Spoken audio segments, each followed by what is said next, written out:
Welcome to the great detectives of old-time radio. From Boise, Idaho, this is your host, Adam Graham. If you have a comment, email it to me, box13@greatdetectives.net. Follow us on Twitter at Radio Detectives and check us out on Instagram, instagram.com/greatdetectives. I do want to encourage you, if you have not already, to pick up your copy of Slime Incorporated. It's my first ever detective novel I wrote several years back. It's a story of murder and dirty politics set against the backdrop of the Idaho gubernatorial election. It's a modern story set in Boise, but with a lot of tips of the hat to classic detective fiction. You can find all my books, audiobooks, and ebooks over at store.greatdetectives.net. Well, now it is time for this week's episode of Philo Vance, the original air date, August 16th, 1949, and the title is The Johnny A. Murder Case.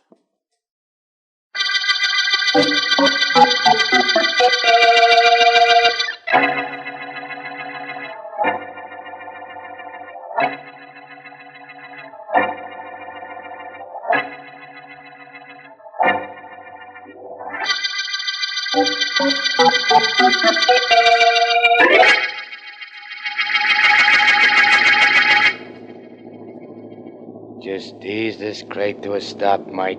Just ease it. Like this, Johnny? Good. Good boy, Mike. Very good.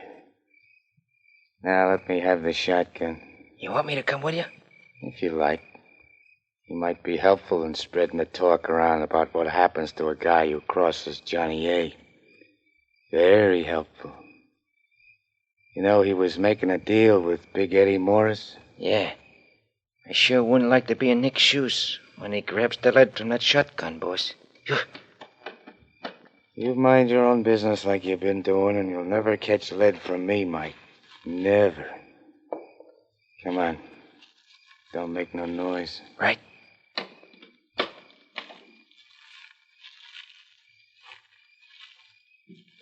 Hey, look, Johnny. You could see Nick from here. Back of his head through the window, see it? Sure. But I knew it would be there. I knew he'd be there. I've known everything he's done or thought of even in the past 2 weeks. Watch out for those bushes. You gonna get right on top of him, Johnny? I'm gonna get so close that I can't miss. So close. Like from right here. One slug through the window, then through him, and that should do it. Sure, Johnny, sure. As soon as I fire, you and I beat it back to the car and get away fast. Very fast. I got you. Where do we go? You drop me at Sonny's house. Gotta see my girl after a good night's work. She's going to South America tomorrow. That's another reason I gotta see her tonight. A guy's gotta give his girl a goodbye kiss. Yeah, that he does. Well, Mike, this is it. Hey, just thought of something. Yeah? Can't let nobody go away anywhere without saying goodbye. You mean your girl? Yeah. Well, you're going over there after this to say goodbye to, ain't you? Sure. But, she's not the only one going somewhere.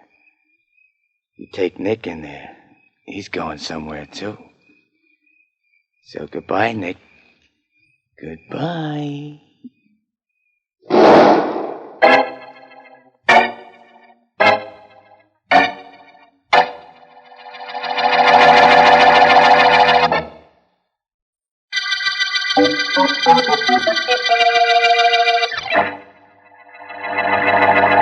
Please sit down, Miss Belmont. Thanks, D.A. Swell layout you got here. Pays to be a district attorney, don't it? Not too well financially, but rather well in satisfaction. I know what you mean, Markham.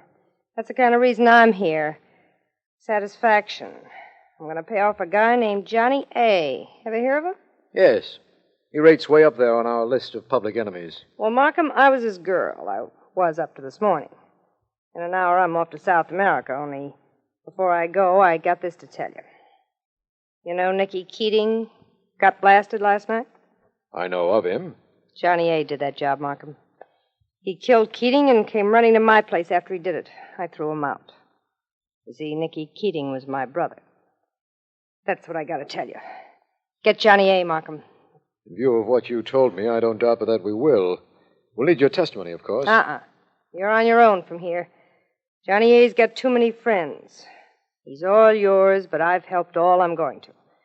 I'm going to South America, and don't try any legal tricks to keep me here. I'll suddenly be taken with lapse of memory. Where is Johnny A. now? I think he blew town, but I happen to know he'll be back tonight, and he'll head for my place. Oh? Bust in there around midnight tonight, and he's all yours. So long, Markham. Nice meeting you. When I get back, drop around to my place with your friend Philo Vance. I hear he's kind of attractive. I may do that.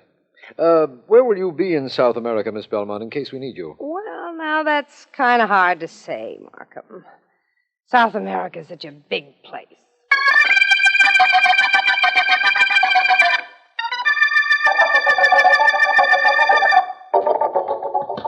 Pardon me, but I was told Philo Vance was in this gymnasium. Have you seen him? Sure, there he is over by the punching bag in the corner.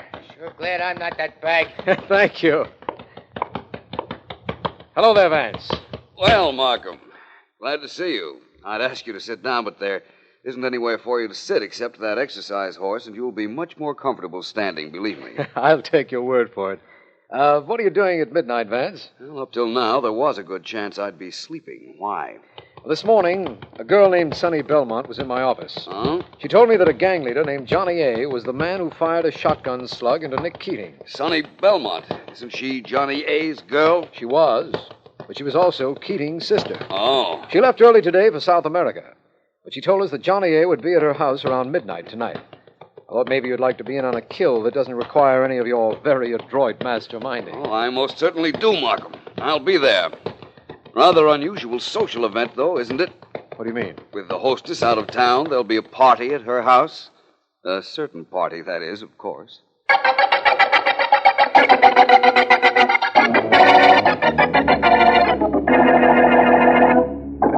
Drop his head in the water and keep it there a little longer.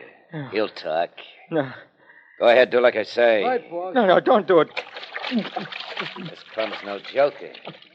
Johnny A's right hand. And if it was Johnny A that knocked off Nick Keating, he'll tell me. Okay, haul him up. Right, boss. All right, Mike, this is your last crack at staying alive. Johnny A knew Nick was playing ball with me, so he made with a shotgun. Right or wrong? Why is she going? The tub, stick his head in it and hold him there this time. No. I'm running out of patience. No, wait a minute. Let these goons let go of me, will you? I'll talk. Heard what the man said, boys. Let go of him. Right. Okay, Mike. What do you got to say? It was Johnny A., all right. That's what I thought. Looks like the showdown between him and me, then. Big Eddie Morris against Johnny A. This has been coming for a long time. Where is Johnny? I don't know. Think the water might help you remember? No, look, Eddie, you gotta believe me when I tell you I don't know. The water tub, boys. I No. can't stand guys who only do halfway talk. I told you what you want to know. Now hold him there for a while, kids. Not too long, of course, just till he stops breathing. Then we make plans to get Johnny A.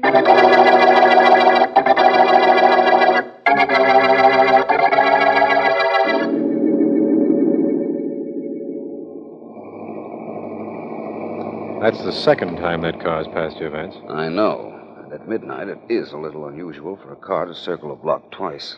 You know, I think I recognize the man next to the driver, Big Eddie Morris. He's Johnny A.'s leading rival for gang dishonors in this town. And he, too, was watching the house of your friend, Miss Sonny Belmont. All I can mean is that Johnny A. is inside that house across the street, Vance.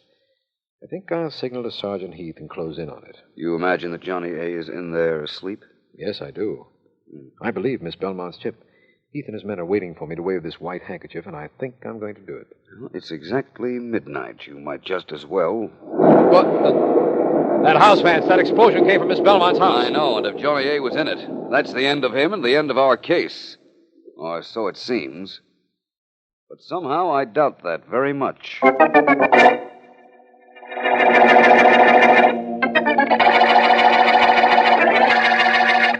Hola. usted el señor que llama señorita Belmont? Si. The operator has her, Markham, I think. Good, Un momento, señor, por favor. Gracias. Adelante, por favor, señor. Just sit tight, Markham. I'm sure I'll contact Miss Belmont in South America. The operator's trying to get the call through now. Vance, it's only an hour since the explosion, but we've already done some great work on this case. The body in that house was identified without a shadow of a doubt as Johnny A's, and you've succeeded in finding where Miss Belmont is. Not too difficult, Markham. There are only 2 airlines to South America. I checked them both. Found which one took a girl answering Miss Belmont's description and where they took her. The operator's now checking the hotels in that city. We'll be talking to her shortly. Wait and see. We're going to a lot of trouble just to inform the young lady that her ex-boyfriend is dead. I think I'd rather go after Big Eddie Morris. It was undoubtedly he or one of his gang that planted the bomb that wrecked Miss Belmont's home and killed Johnny A. I'm sure I'll be seeing your friend. Aquí es señorita Belmont. Hello? Hello, who is it wants me? Hello, Miss Belmont. This is Philo Vance. You don't know me. No, but I will, since I get back. I was mentioning to your friend Markham that we all ought to get together sometime. I'd hardly call 5,000 miles just to accept an invitation, Miss Belmont. Oh. I want to tell you that your boyfriend, Johnny A., is dead. Tried to shoot it out with the cops and caught one, huh? Not exactly. Your home is partially wrecked, Miss Belmont. A bomb exploded. And Johnny was caught in the blast. Good. The joint's insured and he's out of my life. Well, it's nice of you to let me know, Vance. You're making sure I have a good time on my vacation. I'm glad you've enjoyed yourself up till now, because your vacation is over. You're coming back. Who says so? I do. Suppose I don't come back. What then? Then I'll come down and get you. Huh. You know, Vance, that sounds like the best offer I've had in years.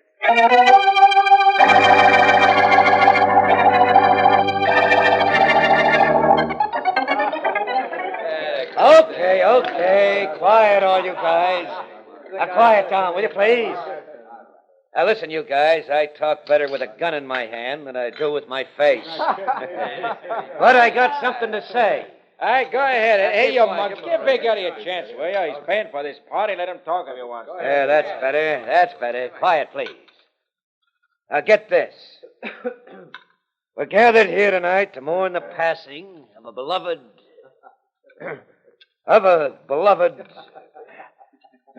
Well, never mind. I thought I had a speech memorized, but skip it. Now, look.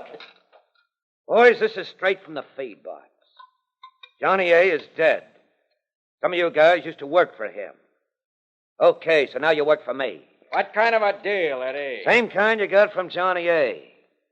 The take is still here in this town. We'll make even more if we have one good organization instead of 2 fighting each other.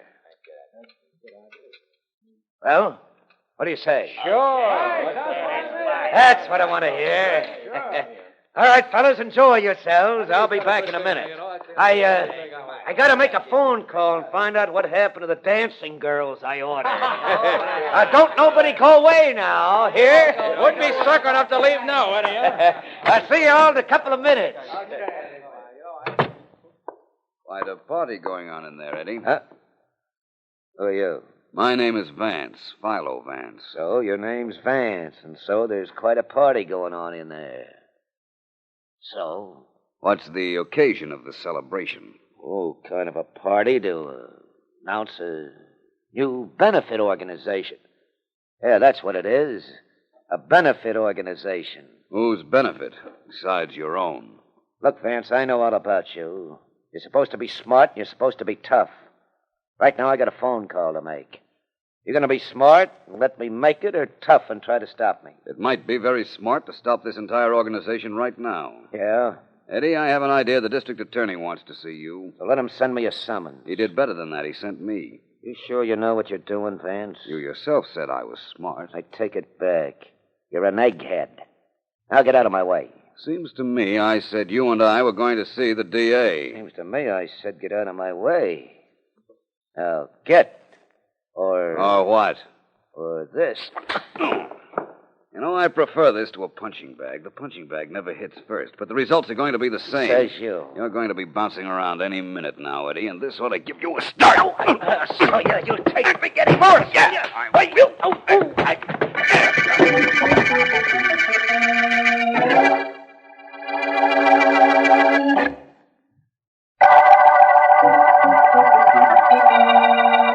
This is District Attorney Markham. The Johnny A. murder case opened before Johnny A. was murdered. A was a gang leader who had killed an underling, Nick Keating. Johnny A.'s girl, Sonny Belmont, told me that before she left for South America. But while she was in South America, a bomb destroyed part of her home, and we found Johnny A.'s dead body in it. Vance spoke to Miss Belmont, and she flew back here, where she is now, in my office, waiting for Vance, who is going to see Johnny A. Kind of surprised I'm here, aren't you, Markham? Yes, and I'm just as surprised that Vance isn't. I wonder what's keeping him. Don't forget, he never got a look at me. If he had, he'd have been here an hour ago. What time is it, by the way? 5 o'clock. I don't mind admitting that's what's worrying me. Vance went to see Big Eddie Morris 2 hours ago. You know, that's the trouble with you guys that carry watches. You worry too much. Me, I never carry them. I wouldn't have one around.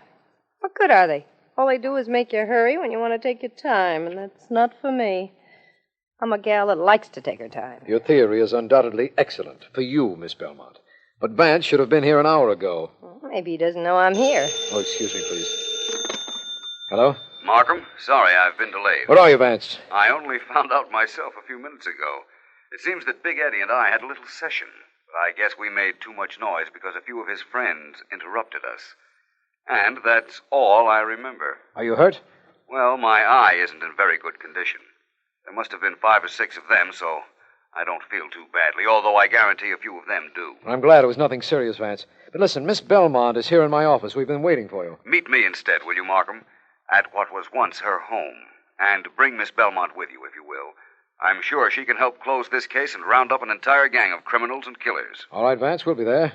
I'll bring Miss Belmont and a squad of Sergeant Heath's best men. Never mind them, Markham. Just bring Miss Belmont and a piece of beefsteak for my eye.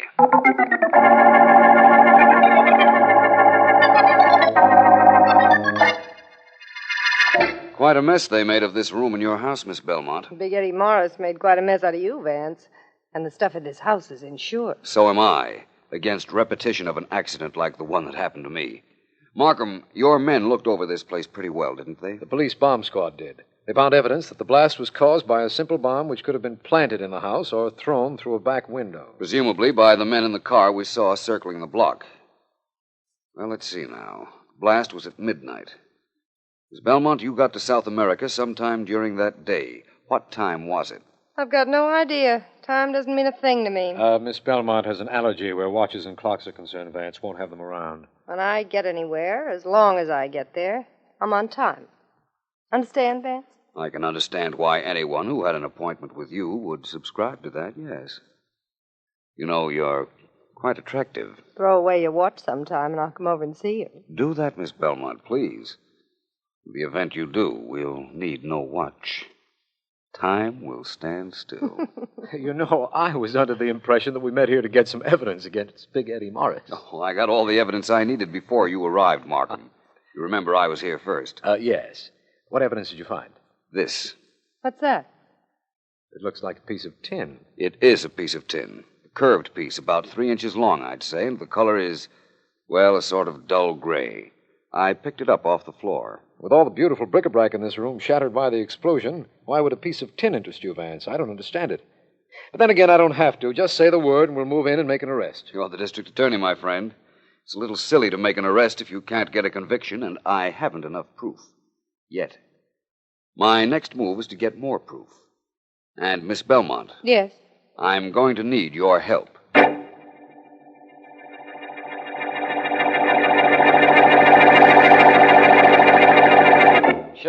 Sure, I know you. You're Johnny A.'s girl. Right? I was Nick Keating's sister, Eddie. Long before I was Johnny A.'s girl. And Johnny killed Nick. Oh. Well, what do you want with me? Look, Eddie. You know I was the finger in every jewel lift Johnny ever made. I went to a nightclub, spotted the dames with the biggest diamonds and the best-looking furs, and put the finger on them for Johnny. I could do that for you. Yeah, you could. And you could double-cross me, too. Do you think I'd do that, Eddie? To the guy that did me a favor and rubbed out the guy that killed my brother? I don't know. I'll let you know after you work your first job for us.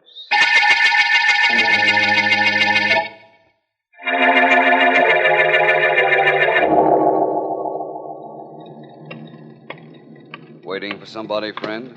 Huh?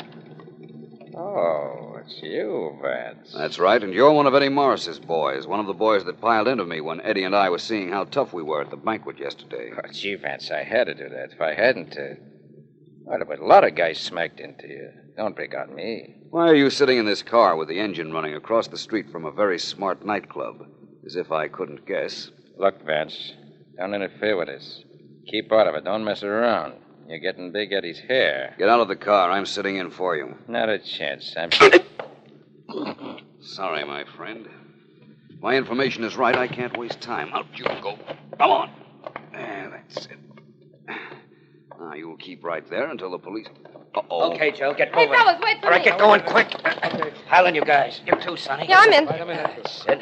Come on, I said, Joe. Get this car moving.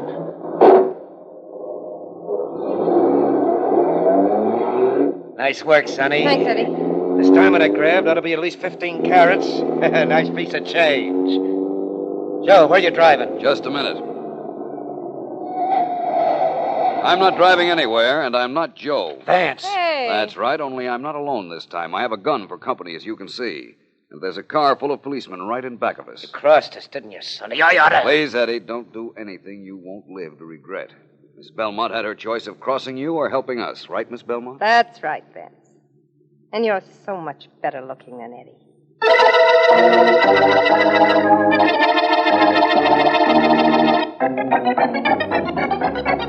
Eugene Macy, alias Potato Head Williams, suspicion of robbery, suspicion of murder. Step down. Got the whole Eddie Morris gang, eh, Markham? The entire bunch, Vance, and that includes all of Johnny A's boys, too. Eddie Morris, alias Big Eddie Morris, suspicion of robbery and murder. Step down. Now, that winds it up, Mr. Markham. Thanks, Ely. Keep them all nice and happy until we need them. Okay, D.A. Vance, you know who really deserves a vote of thanks? Sonny Belmont. She certainly helped us. She most certainly did. Which reminds me, I have an appointment with her at her new apartment. I want to thank her for her help. But you already thanked her, Vance. In my office an hour ago. Yes, I did, Markham, but not enough. I couldn't. There were too many people around.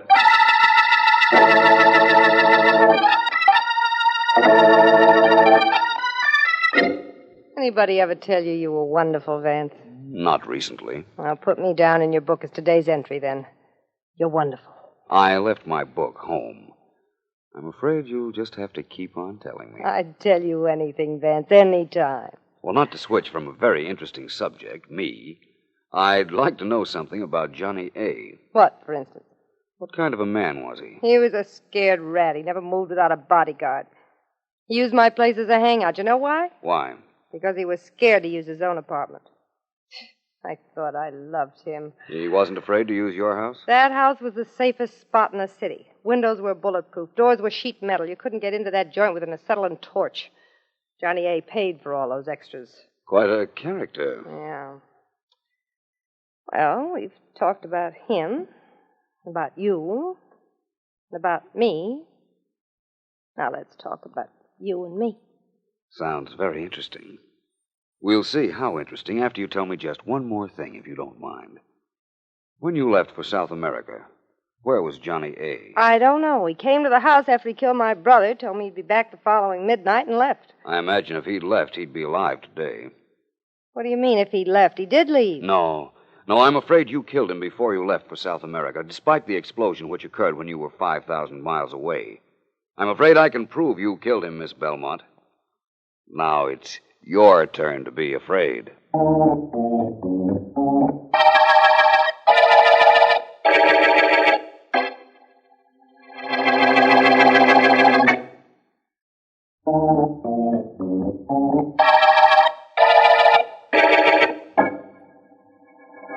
Please, Vance, let's not waste time with this. I've got to know how you built the state's case against Sonny Belmont. All right, let's start from the beginning, Markham. All right.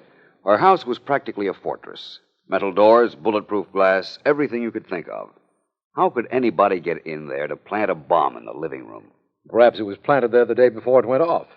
Someone coming in pretending to be a meter reader or something. It was planted there the night before by Miss Belmont. She had been trying to break up with Johnny for some time, had a bomb all prepared. When he told her he had killed her brother, she shot him, then prepared the bomb to explode at midnight the next evening. How did you know that? Remember the piece of tin I picked up in her house, Markham, in the room where the bomb exploded? Yes, of course. Dullish gray, wasn't it? Yes, it was. Uh-huh. A piece of metal like that could come from a cheap alarm clock. I checked and found an alarm clock the same color in a store near Miss Belmont's home. Yes, that would indicate a time bomb was used, inasmuch as Miss Belmont had an aversion to clocks. Even if she had no aversion to them, Markham, she never would have had a cheap alarm clock in a lavishly furnished room. It was a time bomb, all right. Vance, the Eddie Morris gang could have planted that bomb. Markham, the day of the explosion, you had Miss Belmont's house watched every moment from the time she left your office. But your men never saw Johnny A. come in that day, yet his body was found after the explosion. Now, what's the answer? Simple. Johnny A. had been there since the night before. Dead, of course, but there just the same. Yes. The Morris gang could never have gotten into that house at any time to plant a bomb. Well, Miss Belmont's confession shows your reasoning was correct. She had me fooled completely, especially since she helped us trap the Eddie Morris gang. That was merely to throw us off her trail, just as her trip to South America was supposed to do. Yes, I know that now. Too bad about her, Vance. She's very attractive. I thought she was attractive at the beginning, Markham, but she's just a killer at the end of the Johnny A. murder case.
Welcome back. Well, a solid story, and where I didn't see the solution coming. Of course, it took a while to get to the actual crime that we were investigating, but there were a lot of red herrings in this case, including the rival gang and so much else. And I was kind of wondering whether Johnny A. might have faked his own death. And getting into such complex circles, I ignored some basic facts. And Vance, to his credit, caught the really salient point. So a good job. With Vance, I guess it can be a challenge because Markham is always congratulating him on things that are not all that impressive. So it's kind of hard, okay, this is not something to be impressed about. This isn't the part where you go ooh and ah and get impressed. That I called the only 2 flights to South America and found out who was on the plane is not impressive. In fact, that's something that one of your rookie detectives should have done. Now, listen here, this is the impressive part. And of course, we had some very high level of flirting in this episode. It's been months, I think, since it's been at this level, particularly with the woman in the story. Her suggestion that Vance wasn't there because he had never seen her was incredibly conceited. I was thinking, who does she think she is, the female version of Larry Kent? Because I was reflecting that essentially Monday through Wednesday, we have main characters who really view themselves as ladies' men. It's one of their central self-definitions. That's a lot. And so now we're getting it on to Philo Vance, too. So I was kind of glad that he ended up arresting her. Breaks up the monotony. All right, well, now let's go ahead and thank our Patreon supporter of the day. Thank you to Richard, Patreon supporter since April 2018, currently supporting the program at the detective sergeant level of $7.14 or more per month. Thank you so much for your support, Richard. And that will do it for today. A reminder, if you are not subscribed to the podcast, you can get a different old-time radio detective story every day, Monday through Saturday, by subscribing using your favorite podcast app, including Apple Podcasts, TuneIn, Stitcher, and Amazon Music over at amazon.com/OTR Detectives. And if you are enjoying this podcast on YouTube, be sure to like the video, subscribe to the channel, and mark the notification bell. We'll be back next Thursday with another episode of Philo Vance, but join us back here tomorrow for yours truly, Johnny Dollar, where... I want action, Dollar, not long-winded investigation. Your company's check for $10,000 or my money recovered in 48 hours. You sound more interested in the money than you do in your son. I'm not asking for your opinions, Dollar. Just results. Yeah. Well, suppose you tell me what happened, Mr. Colton. Well, yesterday was payday down at the mill. My son went to the bank, picked up the $10,000 in cash for the payroll, and took off with it. As simple as that. Mm-hmm. You always meet your payroll with cash? Any lumberman worthy of his hire gets paid in cash. That's the way they want it, and that's the way they get it. Which should be pretty common knowledge around here. What's that got to do with it? Well, I was just wondering why you jumped to the conclusion that your son absconded with the money. I never jump to conclusions. What about the possibility that he was waylaid and robbed? Not a chance. What makes you so sure? You're the investigator. Find out. Okay, Mr. Colton. And just get this straight, Mr. Dollar. I want that money. I don't care what you have to do to get it or what happens to that boy. You understand me? No. I hope you'll be with us then. In the meantime, do send your comments to box13@greatdetectives.net. Follow us on Twitter at Radio Detectives, and check us out on Instagram, instagram.com/greatdetectives. From Boise, Idaho, this is your host, Adam Graham, signing off.